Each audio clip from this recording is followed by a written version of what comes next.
Site de votre journal Victor Pourchet, avec de plus en plus de pratiquants mais de moins en moins de falaises à grimper, l'escalade française s'inquiète. Car des dizaines de sites en nature sont désormais interdits d'accès. C'est le cas des mythiques falaises de Presles entre le Vercors et le Royan. La raison, la crainte de devoir endosser la responsabilité d'un accident et ses répercussions financières. Inès Zegloul.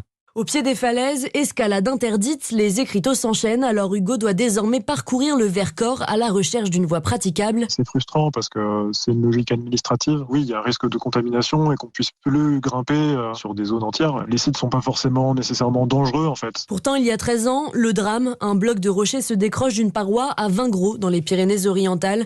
Pour Pierre-Henri Paillasson, directeur de la Fédération française de la montagne et de l'escalade, c'est 2 blessés et une conséquence. Ça a coûté 1,8 million à l'assurance de la fédération et donc la fédération ne pouvait plus assumer ce risque. Alors depuis 3 mois, les propriétaires de terrain, désormais seuls responsables en cas de dédommagement, ferment les voies. On est en train de discuter avec l'Association des maires de France pour essayer de faire une proposition de loi qui exonérerait complètement les propriétaires quand il y a des gens qui pratiquent des sports outdoor sur leur terrain. Trouver une solution est vite donc, puisque l'escalade n'a jamais compté autant de pratiquants par endroit essentiel à l'économie du tourisme. Inès Zegloul pour Europe.